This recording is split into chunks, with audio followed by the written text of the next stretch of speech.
Zora Neale Hurston led many lives: novelist, anthropologist, maid, manicurist, voodoo apprentice, counterrevolutionary, trailblazer. In her lifetime, she was dismissed by many of her male contemporaries. She died in poverty in 1960, and was buried in an unmarked grave. A people do not throw their geniuses away. Alice WalkerHer masterpiece, Their Eyes Were Watching God, sold fewer than 5,000 copies while she was alive. Today, 500,000 copies of her books are sold every year.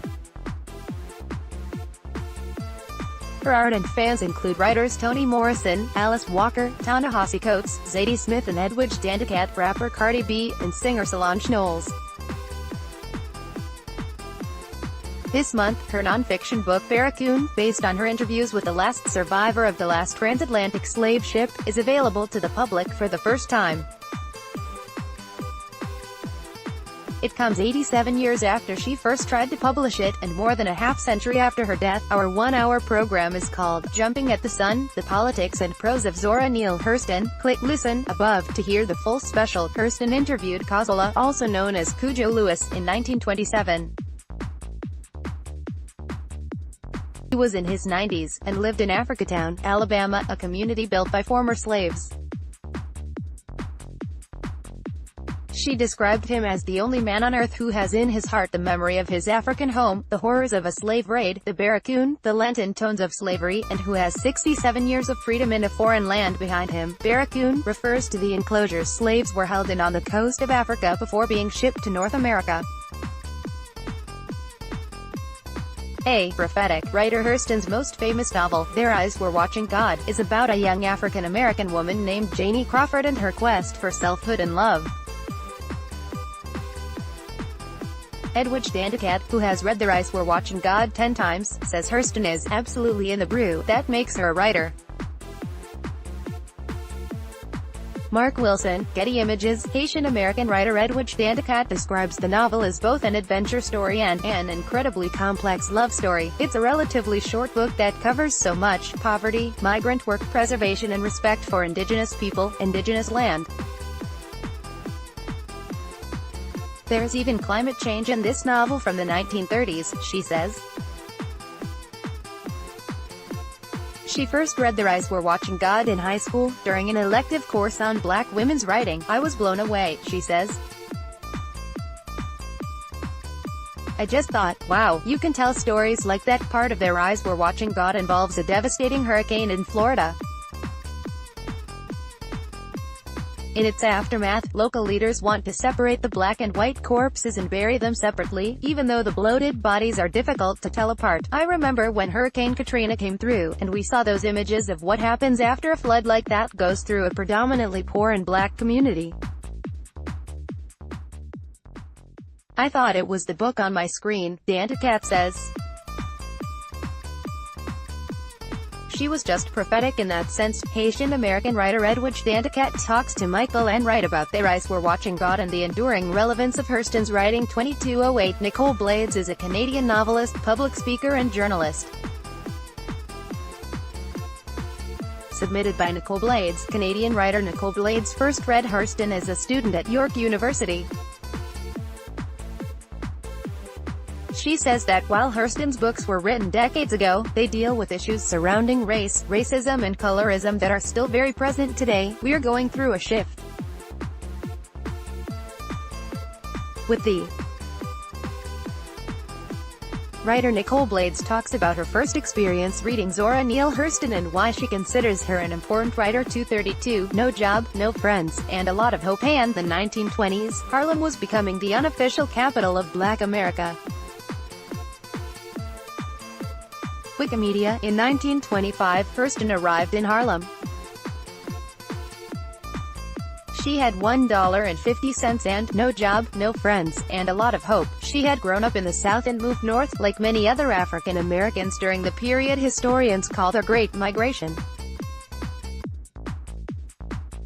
Harlem was just becoming the unofficial capital of Black America, and it was the epicenter of an artistic explosion. The writers, artists and musicians of the Harlem Renaissance were experimenting with new forms and setting stereotypes ablaze.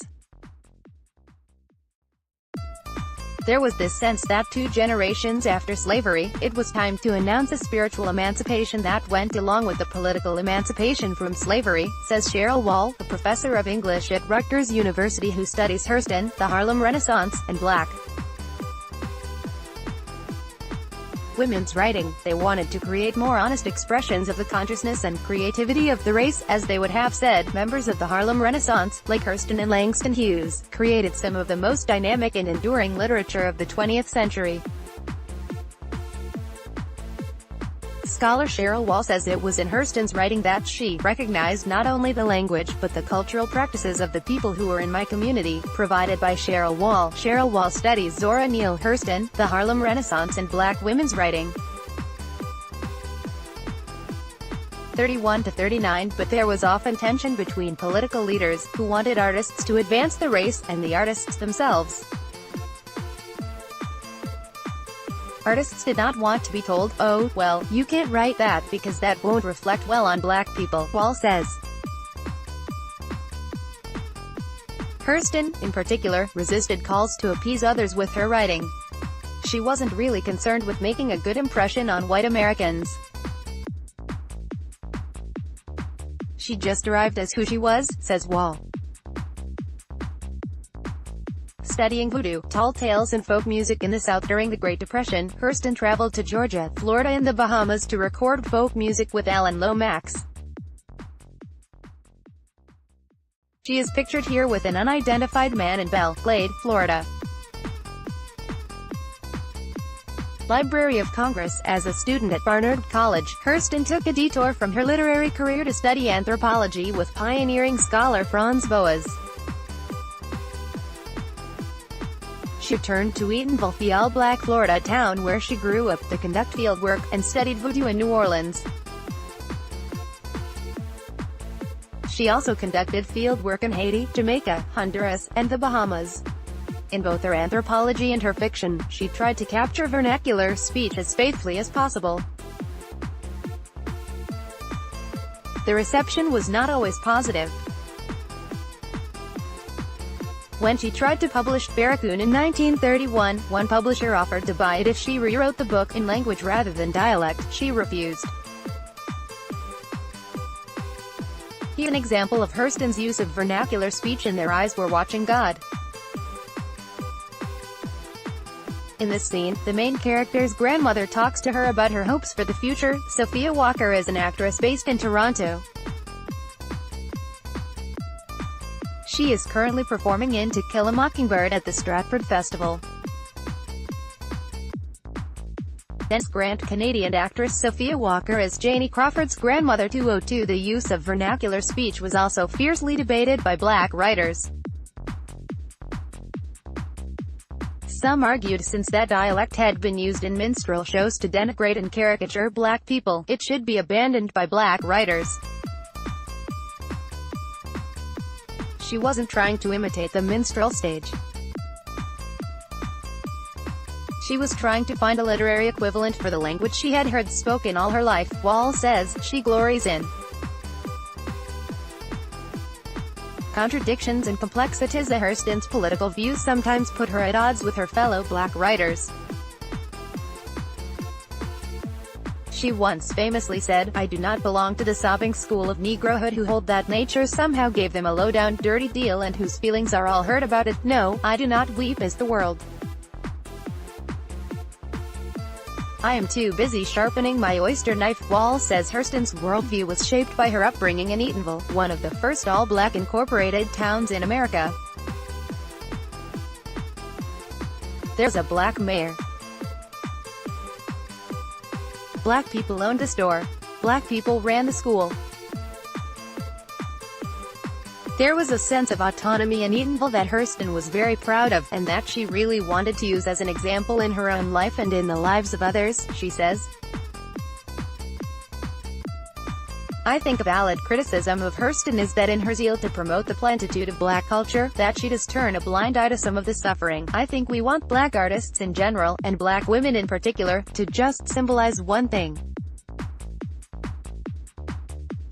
And Hurston doesn't really let us do that. Cheryl Wall. As she got older, Hurston's politics become more iconoclastic.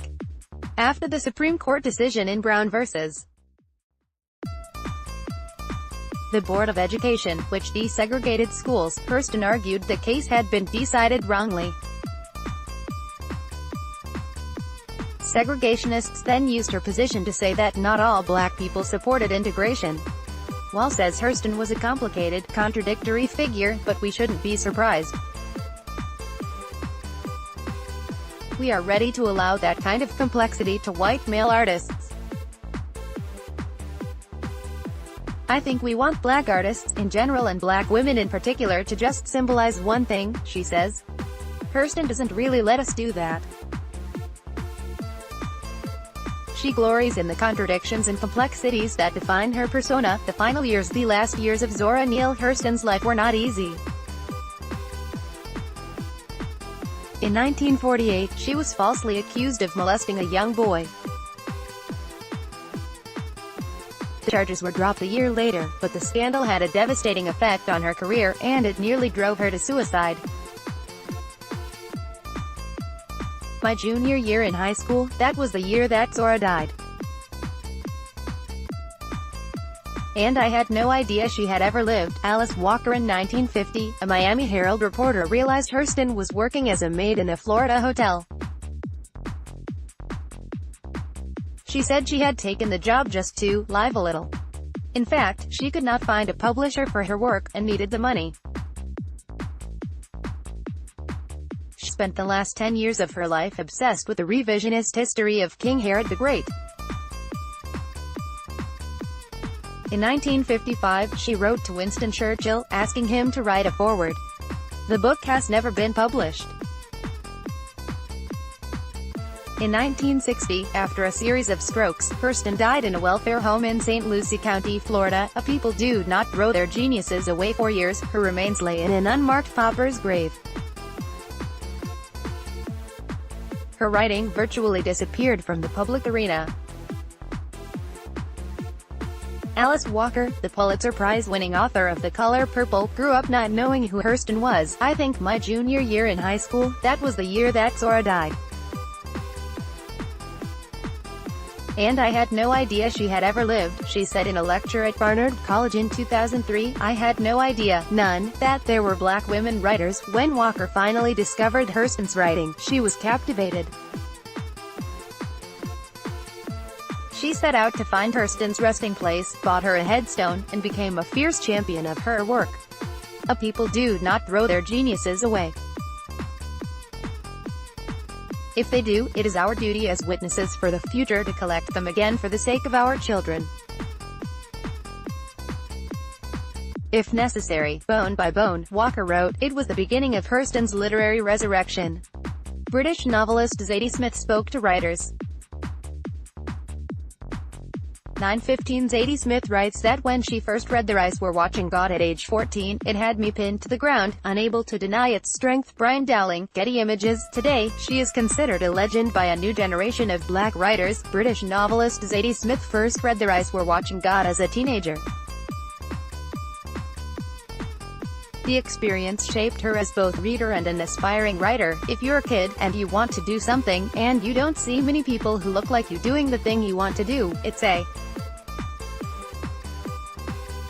great joy to find out that it has been done, not just competently, but brilliantly, she says. Hurston is among the most beloved and widely read African American writers in history. Click Listen above to listen to the full special.